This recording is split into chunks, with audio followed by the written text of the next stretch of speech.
नमस्कार। हरिओमी टीवी के खास प्रोग्राम 8 PM में एक बार फिर आपका स्वागत है। आज हम चर्चा करेंगे रोहतक की। रोहतक की चर्चा इसलिए भी जरूरी है क्योंकि भारतीय जनता पार्टी पूरे देश में चाहे चुनाव लड़ रही हो, चाहे वो हरियाणा की सभी 10 सीटों पर चुनाव लड़ रही हो, लेकिन रोहतक भाजपा के लिए सबसे चर्चित सीट है। इसका एक कारण यह भी है कि यहाँ दीपेंद्र हुड्डा काफी प्रभावशाली हैं। इसे भूपेंद्र सिंह हुड्डा का गढ़ माना जाता है। हालांकि दीपेंद्र हुड्डा पिछली बार अरविंद शर्मा के सामने हार गए थे, लेकिन हार का अंतर इतना छोटा था कि भाजपा किसी तरह का कोई रिस्क लेना नहीं चाहती। पिछले 5 साल तक दीपेंद्र यहां से सक्रिय थे।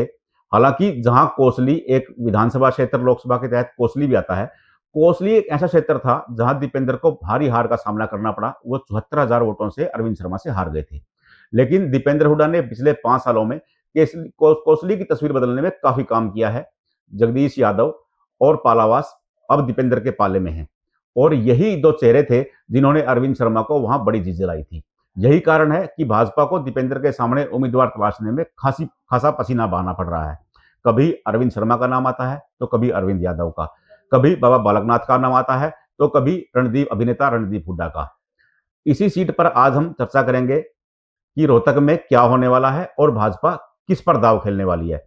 चर्चा में हमारे साथ शामिल हैं हरिभूमि के समाचार संपादक शंभू भद्रा, वरिष्ठ रिपोर्टर नरेंद्र वत्स, प्रदेश की राजनीति को गहरे से समझने वाले मोहन भारद्वाज व मनोज वर्मा। शंभू भाई, मैं सबसे पहले आपके पास ही आ रहा हूं। जो रोहतक के हालात हैं, कांग्रेस की तरफ से लगभग क्लियर है। हालांकि दीपेंद्र हुड्डा ने टिकट के लिए आवेदन भी नहीं किया है, लेकिन तय है कि दीपेंद्र हुड्डा मैदान में होंगे। वो खुद भी घोषणा कर चुके हैं, उनके पिता भी घोषणा कर चुके हैं कि दीपेंद्र हुड्डा रोहतक से लोकसभा चुनाव लड़ने जा रहे हैं। लेकिन प्रदेश की एक ऐसी सीट है रोहतक जहां भाजपा भी कश्मकश में है। दीपेंद्र के सामने उम्मीदवारों को लेकर के अलग अलग चर्चाएं चलती रहती हैं। कभी अरविंद शर्मा का नाम भी आता है, फिर बाद में रणदीप हुड्डा का नाम आने लगा, फिर बाबा बालकनाथ का नाम आने लगा। तो कंफ्यूजन है कि दीपेंद्र हुड्डा के सामने कौन दावेदार होगा। तो आप क्या सोचते हैं कि ये दीपेंद्र हुड्डा का प्रभाव है? हालांकि पिछले चुनाव में वो हार गए थे, लेकिन जो हार का मार्जिन था वो बहुत थोड़ा था। उसके बाद से माना जा रहा है कि ये भूपेंद्र हुड्डा का गढ़ है। दीपेंद्र हैवीवेट कैंडिडेट हैं और सामने भाजपा को उम्मीदवार नहीं मिल रहा है अभी। देखिए, सभी दर्शकों को नमस्कार। मेन रूप से जो रोहतक लोकसभा की अगर आप बात करेंगे तो रोहतक लोकसभा में वर्षों से हुड्डा परिवार का जो वर्चस्व है वो रहा है, और उसके बरक्स उसके सामने में जो बीजेपी की तरफ से उम्मीद। आवाज इको हो रहा है पंडित जी, क्या कर रहा? नहीं नहीं, अब ठीक है, अब बोलो। कर दिया ठीक। ठीक है। तो रोहतक में बीजेपी के लिए उम्मीदवार, सही उम्मीदवार की तलाश करना आसान काम इसलिए नहीं है कि एक तो ये हुड्डा का गढ़ है, दूसरा कि पीछे जो लोकसभा चुनाव है उसमें बहुत कम मार्जिन से बीजेपी को जीत मिली थी, और तीसरी बात कि अरविंद शर्मा जो 5 साल के सांसद हैं, एंटी इनकम्बेंसी को देखते हुए बीजेपी की कोशिश ये होगी कि कोई फ्रेश चेहरा लाया जाए, और वो चेहरा ऐसा हो जो कि दीपेंद्र सिंह हुड्डा को अच्छी टक्कर दे सके और विनिंग उसमें कैपेसिटी हो, और उसका जो सोशल इंजीनियरिंग का जो पूरा स्ट्रक्चर है उसमें रोहतक में वो फिट बैठते हों। तो इसलिए जो आप नए नए नाम सुन रहे हैं कि रणदीप हुड्डा, चूंकि उसका स्टारडम है, यहाँ के रोहतक जिले से हैं वो, तो उनको लाने की उनका नाम चल रहा है, उनको लाने की कोशिश हो रही है। बालकनाथ हैं जो यहाँ पे उनका एक मठ की वजह से इस क्षेत्र में अच्छा खासा प्रभाव है, और जो खास करके नॉन जो वोट होगा उस पे मेरे ख्याल से अच्छी पकड़ उनकी हो है, और जिसके कारण से वो भी एक मजबूत दावेदार माने जाते हैं। अरविंद शर्मा में कोई डाउट नहीं है, मतलब कोई शिकायत नहीं है या कोई प्रॉब्लम नहीं है, लेकिन जो 5 साल तक उन्होंने जिस तरह से कुछ बयानबाजियां ऐसी हुई, कुछ चीजें ऐसी हुई, जो स्थानीय टीम है बीजेपी की, और बीजेपी के जो लोकल यहाँ पे नेता हैं जो एक एक विधानसभा क्षेत्र को रिप्रेजेंट करने वाले नेता हैं, पार्टी का जो संगठन का जो स्ट्रक्चर है उस स्ट्रक्चर में बहुत सारे प्रभुत्व वाले नेता, मैं नाम नहीं लेना चाहता, लेकिन बहुत सारे प्रभुत्व वाले नेता ऐसे हैं जो कि अरविंद शर्मा के साथ सहयोग उस तरह से नहीं करते हैं जिस तरह से बीजेपी के लेवल पे करना चाहिए था। जी लेकिन उनको बाहरी कैंडिडेट मानते हुए उनको हमेशा बाहरी कैंडिडेट के तौर पे ही लिया गया है। तो जी इस कारण से मुझे लगता है कि अरविंद शर्मा का जो टिकट मिलना है वो बहुत आसान नहीं है, चांसेस कम है। हालांकि 3 लिस्ट में उनका नाम है।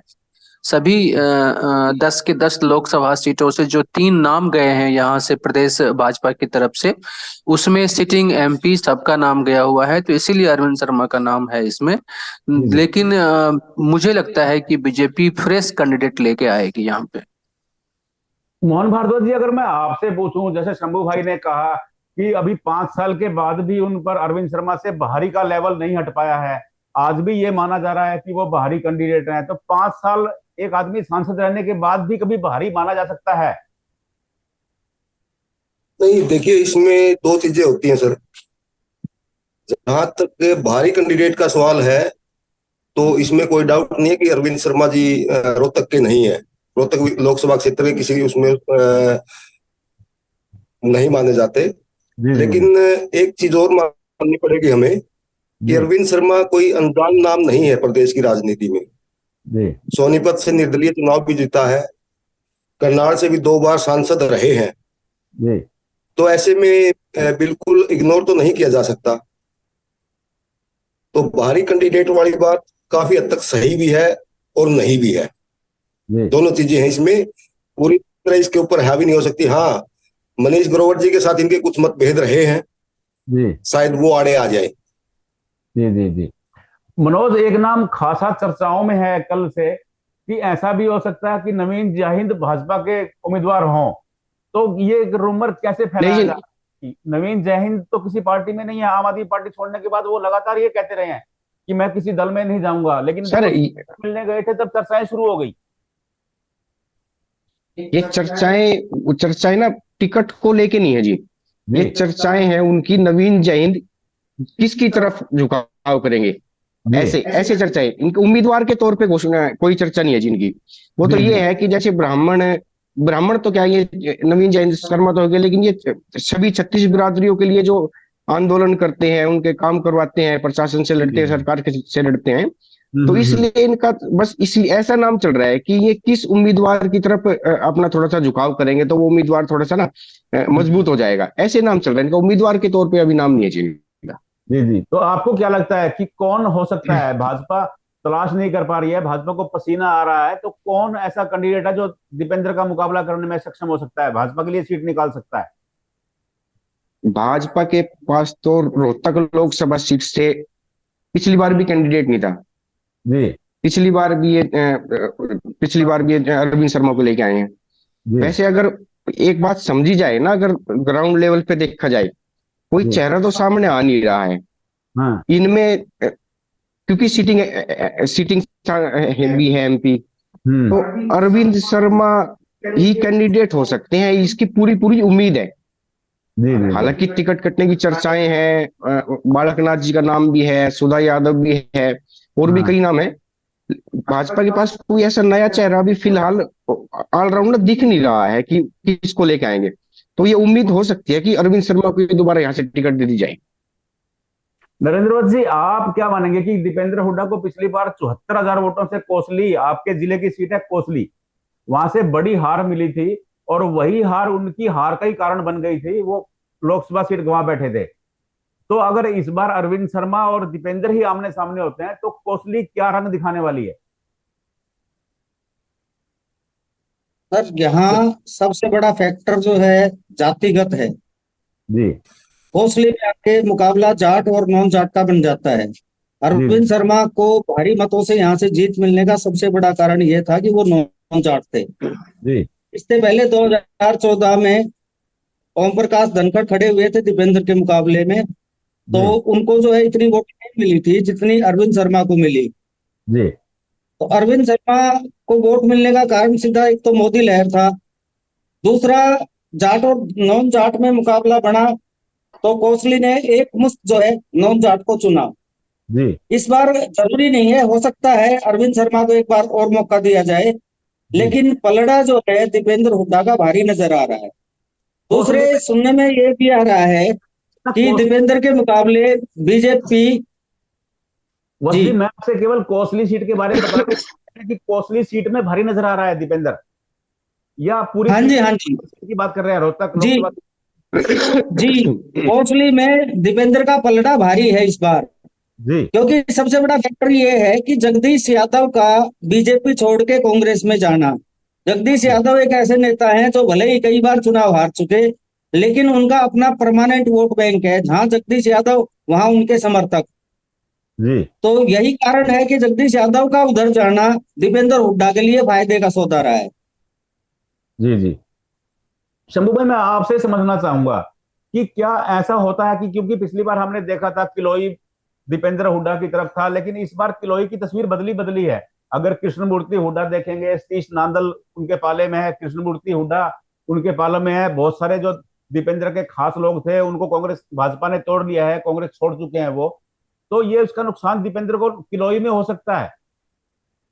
बिल्कुल हो सकता है, आप सही कह रहे हैं कि क्योंकि बीजेपी बहुत लंबे समय से गढ़ी सांपला किलोई में हुड्डा को कमजोर करने की कोशिश में लगी हुई है, और ये जी आज से नहीं, बहुत लंबे समय से है। भूपेंद्र सिंह हुड्डा जितने उस विधानसभा सीट को सुरक्षित क्षेत्र मान के अपना चलते हैं कि ये मेरा मतलब तो है ही, यहाँ से मैं जीतूंगा ही, उसको कमजोर करने के लिए वहां के स्थानीय नेता जो है उसको कोशिश की गई है कि उसको बीजेपी में लाया जाए, और वो आए भी और अभी काम भी कर रहे हैं। और सतीश नांदल बहुत ही सक्रिय रूप से काम कर रहे हैं। तो वो है कृष्णमूर्ति हुड्डा जी हैं। तो ये सब मिलके वहां पे हुड्डा को कमजोर करने के लिए एक भूमिका निभाएंगे, और लोकसभा चुनाव में ये चीज देखने को मिलेगा। लेकिन एक चीज जो आप हमें ध्यान रखने की बात होगी कि हो सकता है कि बीजेपी यहाँ पे कोई जो कैंडिडेट के तौर पे पुराने फार्मूले की तरह से कोई नॉन जाट चेहरा लेके आए, और उसमें जो प्रभावी उम्मीदवार हो सकते हैं उनको मौका दिया जाए।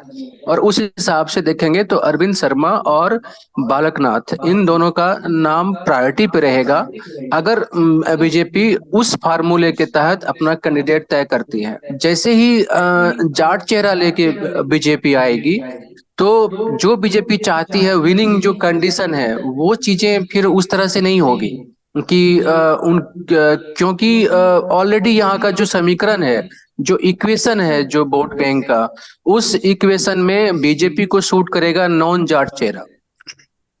भारद्वाज जी, आप क्या मानते हैं कि आज की हम 21वीं सदी में हैं, आपको क्या मान लगता है कि आज भी ऐसा हो सकता है कि जाति फैक्टर इतना स्ट्रांग हो?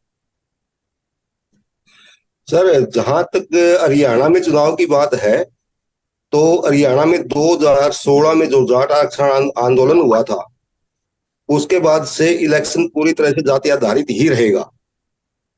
जी इलेक्शन चाहे लोकसभा का हो चाहे विधानसभा का हो, इसको हम डिनाई नहीं कर सकते बिल्कुल भी कि जाति आधारित इलेक्शन नहीं होगा। मनोज, इलेक्शन पूरी तरह जाति आधारित रहेगा।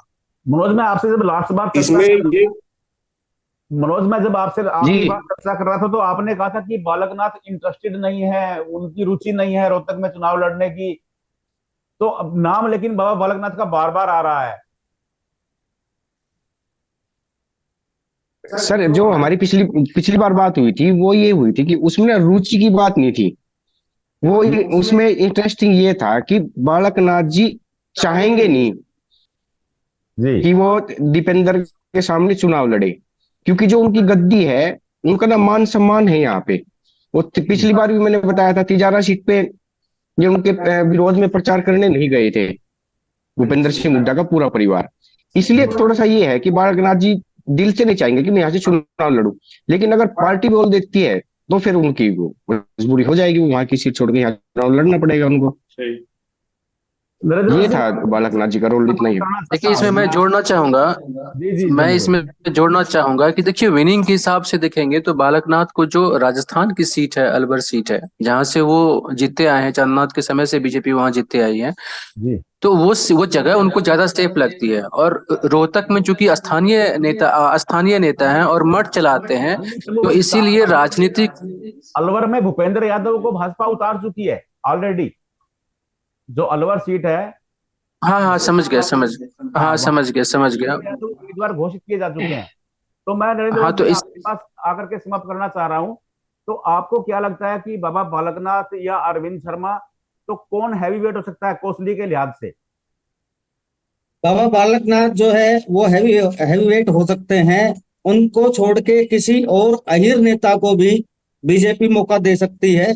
अभी सुनने में ये आ रहा है कि जो पर्यटन निगम के चेयरमैन हैं डॉक्टर अरविंद यादव, वो जी मूल रूप से रोहतक से हैं, जी जी जी तो उनके नाम की भी चर्चा है। जी जी जी अरविंद अरविंद यादव यादव का के नाम भी की जो है चर्चा हुई है काम जी, अभी नहीं चली है। जी हुई है, उनकी चर्चा भी। जी और डॉक्टर सुधा यादव का जो है यहाँ इतना कोई जनाधार है नहीं कोसली में। जी जी जी उनका महेंद्रगढ़ की तरफ ही सीमित है, तो बाबा बालकनाथ काफी मजबूत हो सकते हैं इनके लिए। जी जी जी भाजपा रोहतक से किसी भी मैदान में उतारे, लेकिन इतना तय है कि मुकाबला कड़ा होने वाला है। दीपेंद्र हुड्डा हैवीवेट कैंडिडेट है, इसमें कतई दो राय नहीं है, लेकिन भाजपा भी चुनाव को हल्के में नहीं ले रही है। इवन की भाजपा ब्लॉक स्तर पर अपनी तैयारियों में जुटी है। भाजपा ने भी दीपेंद्र हुड्डा के गढ़ में सेंध लगाने के लिए कृष्णमूर्ति हुड्डा को अपने पाले में किया है।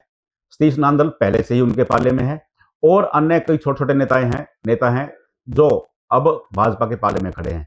तो दीपेंद्र हुड्डा के लिए भी राह उतनी आसान नहीं है जितनी मानी जा रही है।